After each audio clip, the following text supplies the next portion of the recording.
cuando hay cambios en las variables hemodinámicas sistémicas, como por ejemplo en la presión arterial. Entonces hemos entendido clásicamente que la curva de autorregulación de un órgano se compone de unos elementos como son un límite inferior, una meseta y un límite superior. La línea de autorregulación nos indicaría entonces que bajo el límite inferior de autorregulación el flujo sanguíneo se disminuye y se vuelve presión dependiente, aumentando el riesgo de isquemia en esta parte de la curva. Asimismo, por encima del límite superior aumenta el riesgo de hiperemia también por una relación directa entre flujo y presión. Entonces, todos los factores que nos muevan el límite inferior hacia la derecha o el límite superior hacia la izquierda van a hacer que el órgano tejido tenga una peor tolerancia a la hipotensión y a la hipertensión respectivamente. Existen muchos factores que van a influir sobre los componentes de la curva de autorregulación, como son factores demográficos, fisiológicos y anatómicos, enfermedad aguda o tratamiento y enfermedad crónica. Aquí están algunos ejemplos de cada uno de ellos. Vemos que hay factores no modificables como edad y sexo, como condiciones metabólicas o sistema nervioso de cada paciente, factores agudos como cambios fisiológicos, factores de intervención por nosotros como la misma anestesia o los medicamentos administrados, complicaciones que se pueden dar en el perioperatorio y las enfermedades crónicas de los pacientes. Todo eso nos va a modificar la autorregulación de los diferentes órganos o sentidos. La curva de autorregulación clásica que conocemos es la descrita por Lassen en el 59, está aquí representada, en este caso flujo sanguíneo cerebral nos representa entonces la relación entre presión arterial sistémica y flujo sanguíneo y nos da unos límites de meseta aproximado entre 50 y 150 milímetros de mercurio, que teóricamente sería el segmento seguro en el cual se va a mantener el flujo sanguíneo cerebral. Y esto en parte nos explican muchos de los umbrales que conocemos en la práctica clínica y en los estudios. Sin embargo, estudios recientes apuntan a una teoría contemporánea de la autorregulación en la cual se ha demostrado que la curva de autorregulación cerebral tendría una meseta más pequeña, una pendiente que no es igual a ambos lados, sino que es más inclinada en su parte inferior y una gran variabilidad interindividual. Entonces la curva pasaría de ser esto a más o menos esto, con una gran variabilidad que nos daría unos límites inferiores de autorregulación tan variables como en adultos, desde 30 a 90 milímetros de mercurio, o en niños de 20 a 55 milímetros de mercurio. Entonces tendremos estos conceptos fisiológicos básicos presentes porque nos van a servir de elementos de análisis para los hallazgos que la evidencia nos muestre en cuanto a la hipotensión intraoperatoria. Para hablar de desenlaces de hipotensión debemos primero intentar definir la hipotensión, y es que la hipotensión intraoperatoria se ha propuesto como un factor de riesgo modificable para la mitigación de complicaciones posoperatorias y por lo tanto es un factor ampliamente estudiado. En primer lugar, la definición de hipotensión va a estar compuesta de umbrales que pueden ser tanto absolutos como relativos. Y generalmente se va a acompañar de otros factores como son la severidad respecto a dichos umbrales, la duración en la hipotensión y en algunos casos el conteo de episodios. Entonces vamos a encontrar en los estudios el reporte de teóricamente un mismo desenlace que es hipotensión intraoperatoria en diferentes expresiones como son incidencia de hipotensión, número de episodios, nadir de episodios de la presión arterial, duración de hipotensión o elementos que nos van a combinar duración y severidad, como es, por ejemplo, el promedio ponderado de tiempo o TWA o área bajo la curva, que lo que hacen es tratar de combinar en un solo término ambos datos, duración de la hipotensión y severidad de la misma. Este estudio es una revisión sistemática que nos relata cuáles fueron las definiciones de hipotensión intraoperatoria en 318 estudios, tanto observacionales como de intervención, que tenían ese como uno de sus desenlaces, publicados entre el 2000 y el 2020. De estos estudios, cerca del 80% reportaron umbrales absolutos. La mayoría se basaron en presión arterial sistólica y diastólica, como vemos aquí, y algunos de ellos usaron 2 o 3 de esos componentes.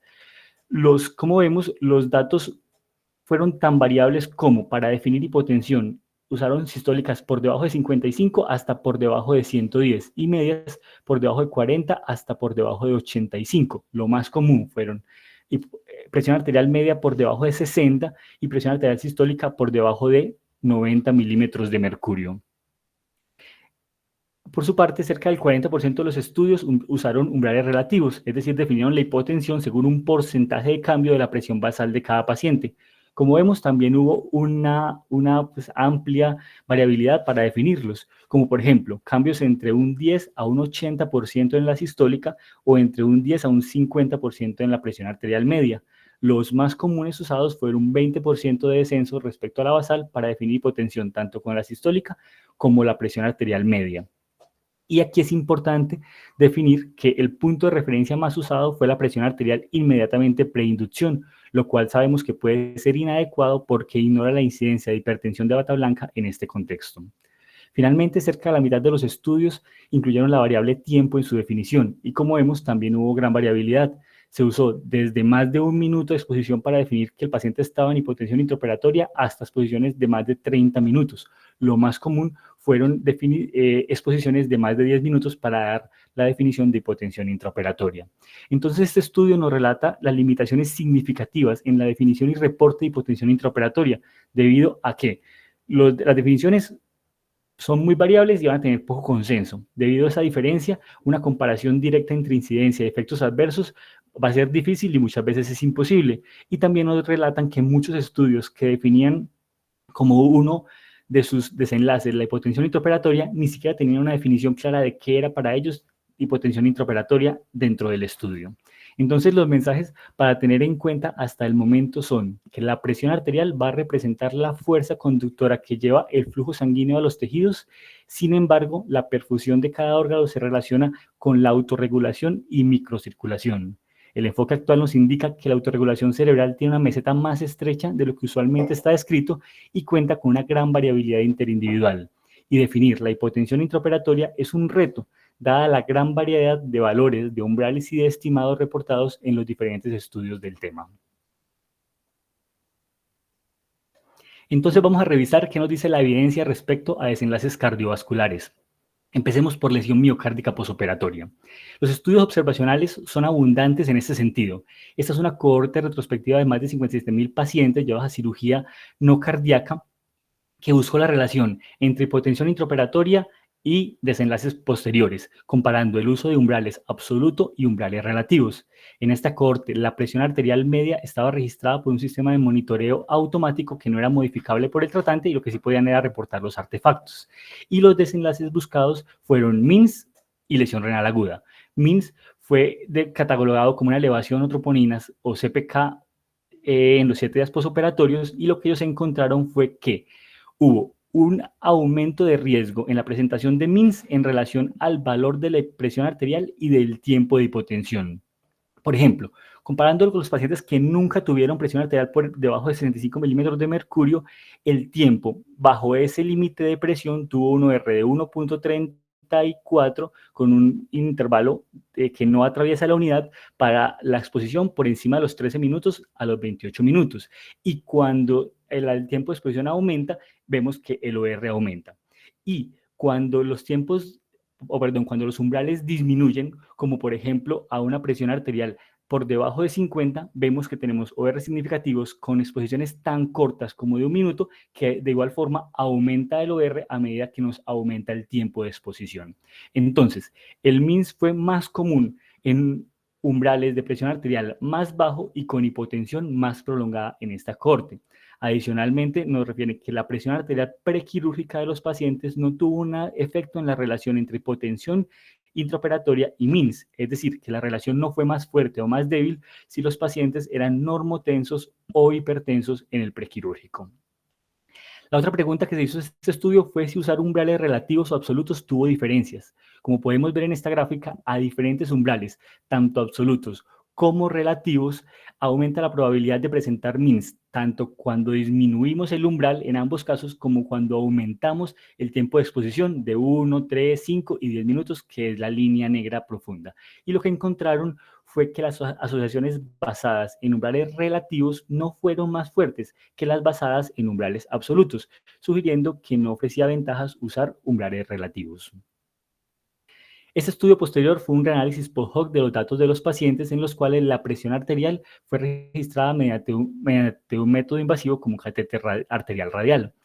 Lo que buscaba era definir la asociación entre hipotensión intraoperatoria dada los valores de presión arterial sistólica, media, diastólica y presión de pulso con los mismos desenlaces, basados en la posible relación de los elementos de la presión con diferentes variables. Por ejemplo, la contractilidad ventricular y la resistencia vascular influirían directamente en componentes estables, como es la sistólica, la media y la diastólica, mientras que la eyección ventricular y la distensibilidad vascular van a afectar la variación de la presión de pulso. Se analizaron datos de más de 23.000 pacientes y los desenlaces fue asociación de estos valores igualmente con lesión miocárdica y lesión renal. Revisando la parte de lesión miocárdica, ¿qué encontramos?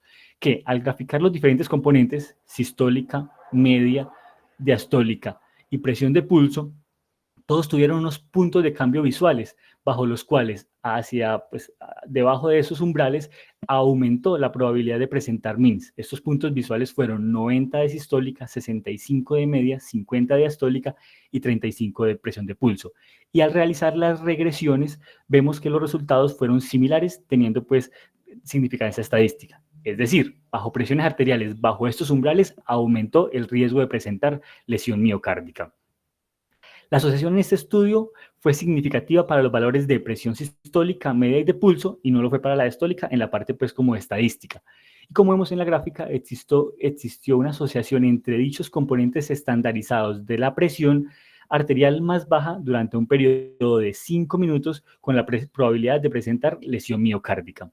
De forma interesante, nos reportan que el riesgo inicial dado por las comorbilidades y características del paciente fue un mejor predictor de MINS que la presión arterial intraoperatoria. Sin embargo, al ser la presión un factor modificable y sujeto a intervención, pues cobra relevancia.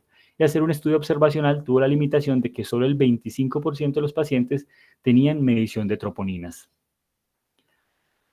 Pasemos a estudios experimentales. En este ensayo clínico aleatorizado pragmático, aleatorizaron 450 pacientes llevados a cirugía no cardíaca.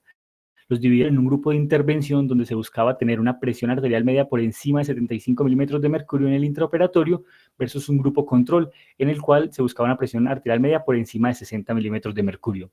El desenlace primario fue un compuesto, este compuesto que estuvo dado por MINS en los primeros 3 días postoperatorio, evento cardiovascular mayor.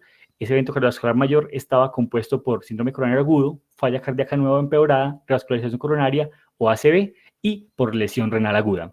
En primer lugar, lo que tenemos es que el grupo de intervención tuvo un tiempo intraoperatorio de presión arterial por debajo de 65, la mitad del tiempo respecto al grupo control. Pero al ver los resultados vemos que no hubo diferencia en el desenlace compuesto ni en la lesión aguda de miocardio ni en el compuesto por desenlace cardiovascular mayor o lesión renal a 30 días. Adicionalmente, se hizo un seguimiento a 1 año para el desenlace cardiovascular mayor en el cual no tuvo diferencia estadísticamente significativa. El siguiente estudio experimental es el conocido POIS-3, publicado el año pasado. Fue un ensayo clínico aleatorizado factorial parcial internacional con pacientes hipertensos de más de 110 hospitales, 22 países, en el cual entonces lo que se hizo fue aleatorizar cerca de 7.500 pacientes a una estrategia para evitar la hipotensión en quienes buscaban tener una presión arterial meta por encima de 80 milímetros de mercurio o una estrategia denominada evitar la hipertensión, en la cual la meta era una presión arterial media por encima de 60 milímetros de mercurio. Las intervenciones no se limitaban al intraoperatorio, sino también a medidas en el pre y en el postoperatorio como cambios pues como en sus medicamentos antihipertensivos de base. ¿Qué nos describen? El desenlace primario, que fue complicación vascular mayor, estuvo presente en aproximadamente el 14% de cada uno de los grupos y como vemos no hubo diferencias en el HR, que fue muy cercano a la unidad, en la presentación a 30 días. Sin embargo, en este estudio, la hipotensión profunda aparentemente fue rara en ambos casos y no hubo un reporte de las áreas bajo la curva, bajo los umbrales que ellos habían establecido de 60 y 80 milímetros de mercurio. Y cuando miramos los resultados secundarios, que es los que desglosan ese desenlace cardiovascular mayor, encontramos que no hubo diferencia, como expresan estos hazard radio todos muy cercanos a la unidad, no hubo diferencia en MINS que no cumple criterio universal para infarto, en ACV, ni en mortalidad, ya sea vascular o mortalidad por todas las causas. Entonces tenemos que los estudios experimentales hasta el momento no logran replicar la asociación mostrada en los estudios observacionales. Y este es un metaanálisis que lo que trae es datos de ensayos clínicos aleatorizados y en el cual comparaban un manejo intraoperatorio que ellos denominaron permisivo, una presión arterial media por debajo de 60, con el dirigido, que fue una presión arterial media por encima de 60. El desenlace primario fue mortalidad por todas las causas y con datos de 10 estudios y más de 9.000 pacientes, lo que ellos encontraron fue que en la parte de arriba tenemos el forest plot para cirugía cardíaca de los primeros 5 estudios, y encontraron que no hubo diferencia, como nos muestra este forest plot. Y en cirugía no cardíaca tampoco hubo diferencia. La mayoría de los pacientes en este caso vinieron de ese POIS-3, que es este de Marcuzzi, pero como vemos, se mantiene la tendencia hacia la no diferencia. Continuemos dentro de los desenlaces cardiovasculares, ahora con desenlaces renales, especialmente lesión renal y enfermedad renal aguda. Los estudios de cohorte que mencionamos previamente en MIS también nombré que analizaron la presentación de lesión renal. Entonces, este es el primer estudio. En esta primera cohorte se encontró resultados similares que para MINS. Demostraron que a un menor umbral de presión por debajo de 65 y nuevamente por debajo de 50, el tiempo fue importante. A medida que aumentaba el tiempo de exposición, aumentaba el valor del OR, siendo en ambos casos significativo estadísticamente. Y lo que podemos ver en la gráfica es que las probabilidades de presentar lesión renal aguda aumentaron al tener umbrales decrecientes de presión arterial media y tiempos en aumento de 1, 3, 5 y 10 minutos nuevamente, señalando que existe una relación entre exposición y desenlace en la cual importa la magnitud de la hipotensión, así como el tiempo de exposición. En esta segunda cohorte, que fue la que valoró los datos de presión sistólica, media, diastólica y de pulso, el resultado fue similar. Encontraron que para lesión renal aguda, el comportamiento tuvo algo similar a los puntos de cambio visual: 90 para sistólica, 65 para media, 50 para diastólica y 35 para presión de pulso. Y al realizar las regresiones daban valores muy similares. Entonces nos indica que la relación entre la presencia de valores bajo estos umbrales aquí expresados y la presentación de la lesión renal aguda es consistente. Esta fue una cohorte de más de 112.000 cirugías que evaluó de forma retrospectiva la asociación entre hipotensión intraoperatoria, definida por 3 umbrales diferentes: presión arterial media por debajo de 75, por debajo de 65 y por debajo de 55, y enfermedad renal aguda persistente y retardada. La enfermedad renal aguda definida como cualquier condición que impacta la función renal por menos de 3 meses, y como le dije, entonces lo dividieron en persistente y retardada. Persistente estaba definida como pacientes que tenían criterios positivos, los cuales podrían ser una lesión renal aguda, tasa de filtración por debajo de 60, disminución de tasa de filtración glomerular, o una creatinina con un aumento por encima del 50. Entonces, si cualquiera de estos se cumplía en los primeros 7 días y adicional a eso persistía entre el día 7 y el día 90, al menos una vez, se consideraba enfermedad renal aguda persistente. Y la retardada era que no presentaban criterios positivos en los primeros 7 días, pero sí entre el día 7 y el día 90. Lo que encontraron ellos fue que la incidencia total en la cohorte fue 2.2% de los pacientes presentaron enfermedad renal aguda retardada y 0.6% presentaron enfermedad renal aguda persistente. Como vemos, esta fue la cantidad de exposición de pacientes a las diferentes umbrales de presión arterial, y entonces lo que encontraron fue que la hipotensión intraoperatoria se asoció significativamente únicamente en enfermedad renal aguda persistente bajo el umbral de 55 milímetros de mercurio.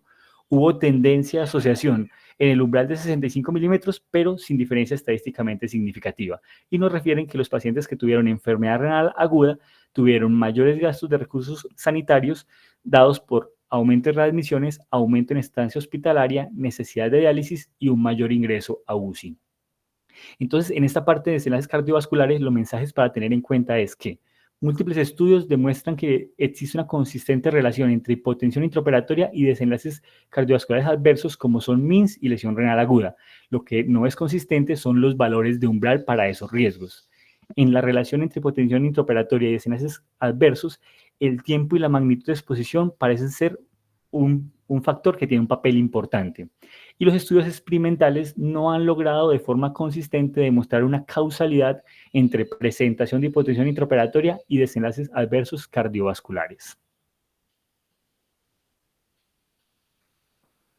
Vamos a continuar entonces con desenlaces neurológicos, y vamos específicamente a hablar de delirium y de disfunción cognitiva posoperatoria.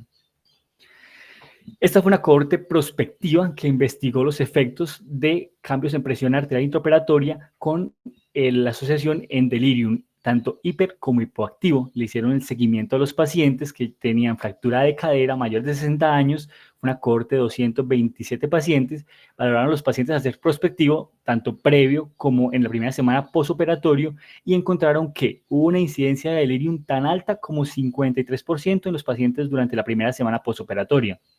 25% de esos pacientes tuvieron delirium hiperactivo y 75% fue hipoactivo. ¿Qué encontraron ellos? Encontraron que la hipotensión máxima del intraoperatorio, el mayor delta de presión arterial media y la presión de pulso tuvieron una relación significativa con la presentación de delirium en el posoperatorio. Y al definir los umbrales, encontraron que tanto para ambos tipos de delirium como para delirium hipoactivo, que fue el más común, presiones arteriales intraoperatorias por debajo de 80 milímetros de mercurio se asociaban con un aumento en la probabilidad de presentar delirium en el posoperatorio, como vemos en ambas gráficas.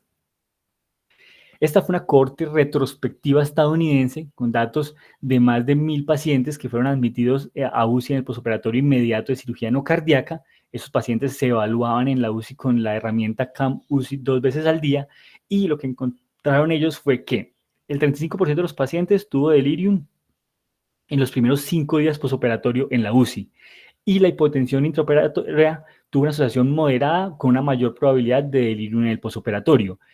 El estadístico usado fue el promedio ponderado de tiempo, que es el TW por A por debajo de una presión de 65 milímetros de mercurio en la media, y un aumento de 1 milímetro de mercurio en ese estimado tuvo un HR de 1.1 que no atraviesa la unidad. Adicionalmente, para hipotensión en la UCI, la presión arterial más baja de cada día se asoció con un aumento de riesgo en el delirium. Entonces vean aquí cómo estos expresiones de tiempo y duración se nos usan para demostrarnos cuál fue la relación con delirium posoperatorio. Finalmente, en estudios observacionales, traigo este estudio retrospectivo chino de cerca de 600 pacientes mayores de 60 años llevados a cirugía torácica y ortopédica, en los cuales se monitoreó de forma invasiva la presión durante la cirugía. Se estudió la asociación entre duración de hipotensión intraoperatoria, en este caso se definió como una presión arterial media por debajo de 65 milímetros de mercurio, y delirium posoperatorio. Los pacientes se evaluaron con la herramienta CAM o CAM-UCI según los estuvieron hospitalizados en los primeros 3 días en el posoperatorio, y encontraron que la incidencia general de delirium fue de 14.7%. La hipotensión intraoperatoria, ellas lo clasificaron como de corta y de larga duración. Corta duración por debajo de 5 minutos y larga duración por encima de 5 minutos. ¿Y qué encontraron ellos? Encontraron que el riesgo de delirium aumentó de forma rápida durante los primeros 5 minutos y se tendió a estabilizar de ahí en adelante, teniendo una asociación significativa para los pacientes que estuvieron en hipotensión por encima de 5 minutos con un OR, como vemos, de 3.93. Pasando a los estudios experimentales, este estudio aleatorizado controlado comparó la presentación de disfunción cognitiva posoperatoria y delirium en pacientes mayores de 75 años llevados a cirugía electiva no cardíaca. Los pacientes fueron aleatorizados en un grupo de intervención en el cual la meta era mantener la presión arterial media por encima de 90% del valor basal, mientras que el grupo control, el manejo fue un manejo intraoperatorio más liberal de la presión arterial. Las intervenciones estaban sujetas a criterio del anestesiólogo tratante.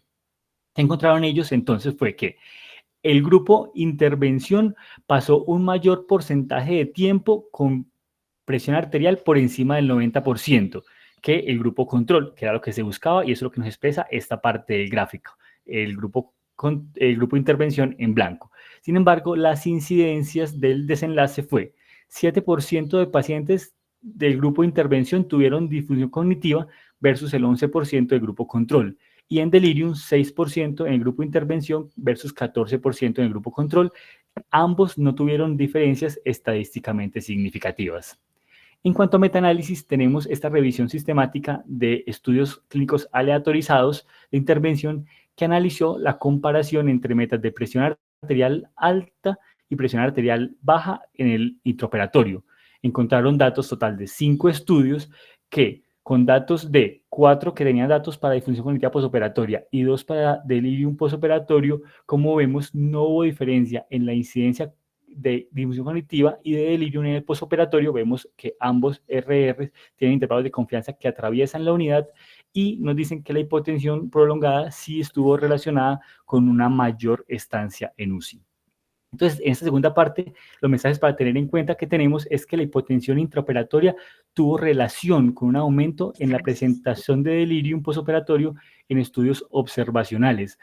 Y lo que hubo diferencia fue los diferentes umbrales asociados con esa presentación de delirium. La relación entre hipotensión intraoperatoria y disfunción cognitiva postoperatoria es menos clara y no hay una relación de causalidad demostrada. Aún desconocemos si el manejo específico de la presión arterial intraoperatoria nos puede llevar a reducir los trastornos neurocognitivos postoperatorios. Entonces, para definir qué perspectivas futuras tenemos en el tema, debemos tener que, hasta aquí tenemos que existe una relación entre eventos adversos e hipotensión intraoperatoria. Sin embargo, los estudios de intervención centrados en evitar la hipotensión como objetivo de reanimación no han dado lugar a mejores resultados. Es posible que eso tenga que ver con el hecho de que mejorar la poscarga con vasopresores dirigidos a una presión arterial por encima de 65, por ejemplo, sin evaluar de forma adecuada si esa hipotensión es atribuible a un estado de alto o de bajo flujo, puede comprometer la perfusión y por lo tanto conducir a no diferencias o a peores desenlaces. Es que publicaciones inicialmente desde el campo del shock nos han indicado que cuando la reanimación se centra únicamente en parámetros macrocirculatorios, tiene el riesgo de realizar un énfasis mayor en la presión arterial sobre el flujo, implicando un posible sobreuso de vasopresores que podrían empeorar la hipoperfusión tisular.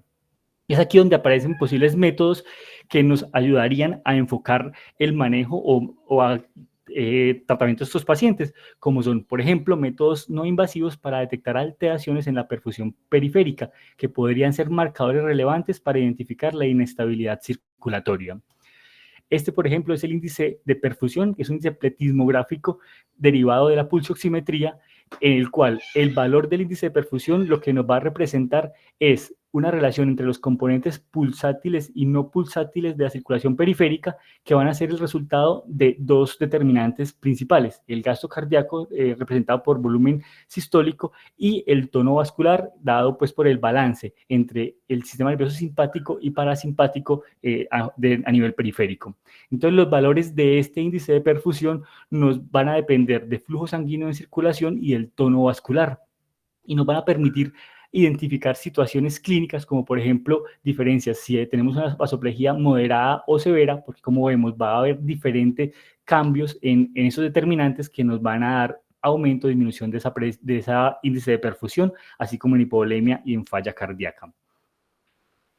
Este es un estudio de cohorte retrospectiva muy interesante, porque con datos de más de 1.300 pacientes llevados a cirugía de cadera y cirugía abdominal mayor, que fueron llevados tanto a anestesia general como a anestesia neuroaxial, lo que buscaban era determinar la relación entre ese índice de perfusión periférica con complicaciones posoperatorias mayores dadas por un claviendindo por encima de 3, que básicamente lo que determina es necesidad de reintervención o falla de uno o más órganos o muerte en los primeros 30 días posoperatorios. Y lo que ellos encontraron es que las probabilidades estimadas de complicaciones posoperatorias severas o muertes tuvieron relación en el tiempo acumulado en el intraoperatorio con índices de perfusión por debajo de 0.5, como vemos en esta línea azul y en esta línea azul, y no tuvieron relación con valores por encima de 1.5 y tampoco tuvieron relación de forma interesante con valores de presión arterial media, ya fuera por debajo o por encima de 65 milímetros de mercurio.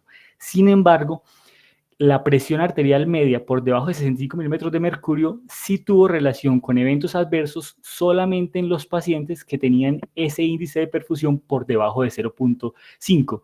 Eso puede ser interesante porque nos puede sugerir que existe un efecto sinergista de la hipotensión en los pacientes con inadecuada perfusión, y también nos podría ayudar a entender por qué la hipotensión podría tener pocas consecuencias en los pacientes que tengan una adecuada perfusión, es decir, un índice de perfusión adecuado.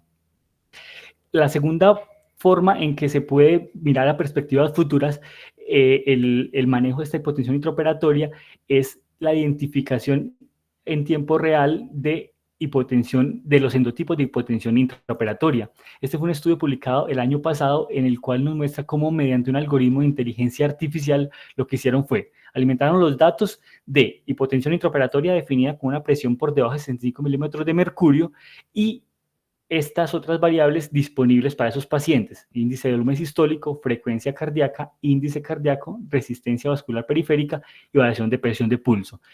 Un algoritmo de inteligencia artificial lo que hacía era, de forma no supervisada, agrupaba jerárquicamente, identificaba cuáles eran los endotipos de hipotensión en el intraoperatorio. ¿Qué encontraron ellos? Que para 615 episodios de hipotensión, el endotipo más común fue depresión miocárdica, explicado por una disminución en el volumen sistólico y en el índice cardíaco, teniendo una adecuada resistencia vascular sistémica, como vemos acá. Y de forma interesante, en esa cohorte ningún paciente recibió en el intraoperatorio inotrópicos durante la cirugía. Recordemos que eso es retrospectivo. El segundo endotipo fue bradicardia, en el cual tenían unas frecuencias cardíacas bajas, sin embargo fueron frecuencias cardíacas en medianas de 58, con índices sistólicos y cardíacos adecuados y con resistencias vasculares cercanas a lo normal. Y también de forma interesante nos dicen pues, que es una de las causas que generalmente no pensamos en un primer momento en hipotensión intraoperatoria como manejo. Las siguientes endotipos sí fueron los que se explicaban por vasodilatación, que estaba dado por una resistencia vascular sistémica baja, ya sea con índices cardíacos altos o con índices cardíacos bajos, como en este cuarto endotipo. El siguiente fue hipovolemia, dado por índices de volumen sistólico bajos, y un tipo mixto donde no hubo relación. Entonces, ese estudio que nos orienta es que no todas hipotensiones intraoperatorias son iguales y por lo tanto su tratamiento debería no ser el mismo, y caracterizar las variables hemodinámicas que acompañan un episodio de hipotensión podría acercarnos a la causa y al tratamiento correcto en cada caso. Aún faltan estudios que exploren cómo guiar la terapia o tratamiento guiados por los endotipos podrían mejorar los desenlaces en los pacientes.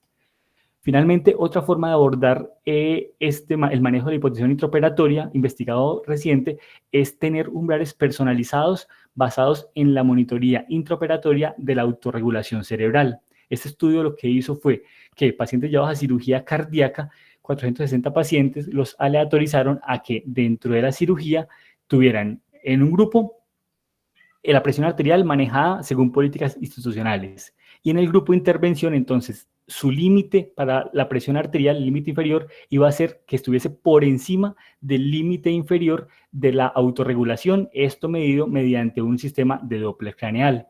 El desenlace primario fue un compuesto de ACV, isquemia cerebral de nueva instauración dado por resonancia, y deterioro cognitivo a las 4 semanas. En este no hubo diferencia. Sin embargo, los pacientes en los cuales la presión arterial se manejó de forma personalizada según su medición de autorregulación cerebral, sí tuvieron un 45% menos de presentación de delirium posoperatorio y tuvieron mejor desempeño en pruebas de memoria realizadas a las 4 y a las 6 semanas posoperatoria.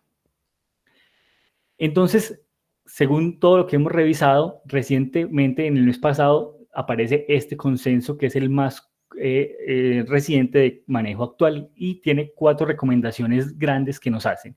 Y es que deberíamos mantener la presión arterial media intraoperatoria por encima de 60 milímetros de mercurio en pacientes de riesgo. Esto dado porque existe la relación a pesar de que no se demuestra la causalidad en los estudios de intervención. Es razonable aumentar los objetivos de presión arterial cuando las presiones venosa compartimental están elevadas, esto buscando el tema que hemos hablado de que flujo no siempre es lo mismo que presión. Que debemos basar el tratamiento de hipotensión tratando de identificar presuntas causas subyacentes como son la vasodilatación, la hipovolemia, la bradicardia y el bajo gasto cardíaco, tratando de individualizar el tratamiento de cada uno de los pacientes.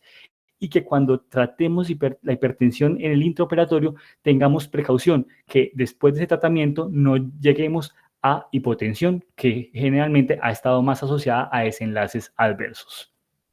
Entonces, finalmente, las conclusiones que tenemos para el día de hoy es que existe una relación consistente en los estudios observacionales entre hipotensión intraoperatoria y desenlaces adversos, tanto cardíacos, renales y neurológicos. Sin embargo, no existe un umbral universal de presión arterial que nos garantice un riesgo mínimo para todos los órganos.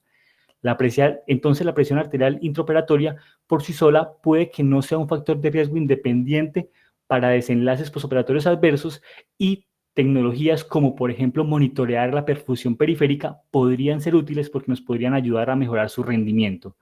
Y finalmente, las causas de hipotensión, las diferentes causas podrían tener un efecto entre la relación entre hipotensión y daño de órgano.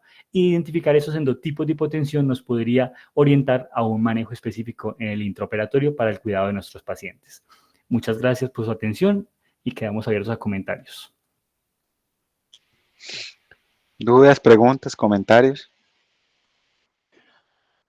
Profe Juan Carlos. Me confirman que me escuchan.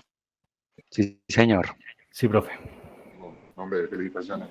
Excelente presentación y revisión. Solo para hacerte una observación.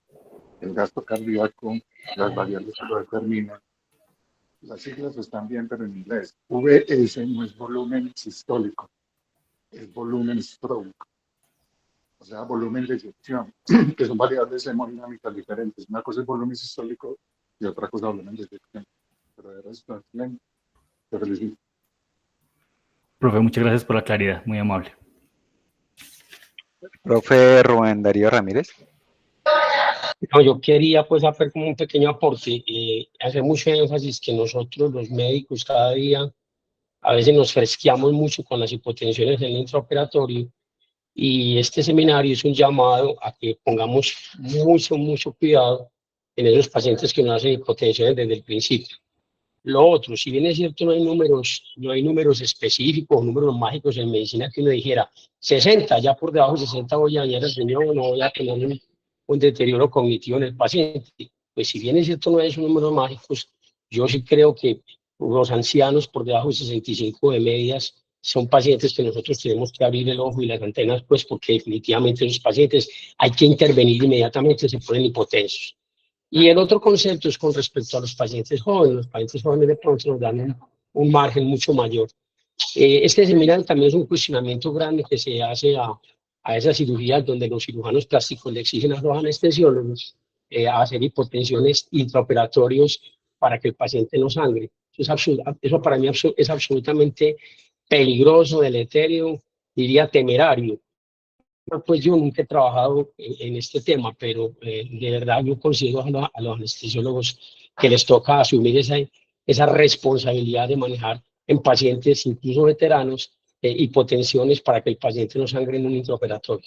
No, quería decir eso básicamente, sobre todo hacer el llamado a que seamos muy responsables en las hipotensiones intraoperatorias, que hemos de intervenir de inmediato, ya sea pues con una simple epinefrina y luego posteriormente con algún vasopresor, no permitir hipotensiones porque definitivamente son deleterias en el paciente, sobre todo en los pacientes, diría yo, mayores de 60 años. No, muchas gracias. Estuvo muy bueno el tema y hay que como asentarlo más, como concretarlo más para que a nosotros en la práctica diaria nos aporte mucho más. Muchas gracias, profe, muy amable. El profe Mario Andrés.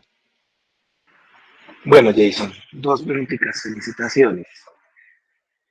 Usted ha sido bastante insistente en la charla, que en los estudios observacionales, pues efectivamente se mostró la asociación y la importancia de esta. De hecho, es una conclusión que es importante por eso, pero que no hay causalidad en los estudios experimentales. Entonces, a mí sí me genera mucha curiosidad. Bueno, ¿usted cómo haría un ensayo basado en lo que estudió para demostrar esa causalidad? ¿Usted cómo la haría? Profe, yo creo que aquí el punto pues, de todo lo que estudié y que me fue quedando cada vez que revisaba era, es que los estudios de intervención generalmente, pues inclusive en este momento hay dos en proceso grandes que buscan lo mismo, ¿cierto? Puntos de presión arterial intraoperatoria buscando desenlaces, pero probablemente, y lo que hay varios pues como artículos que nos hablan, es que probablemente esos estudios que solamente van a presión, al dejar afuera como esos cambios de flujo, perdón, a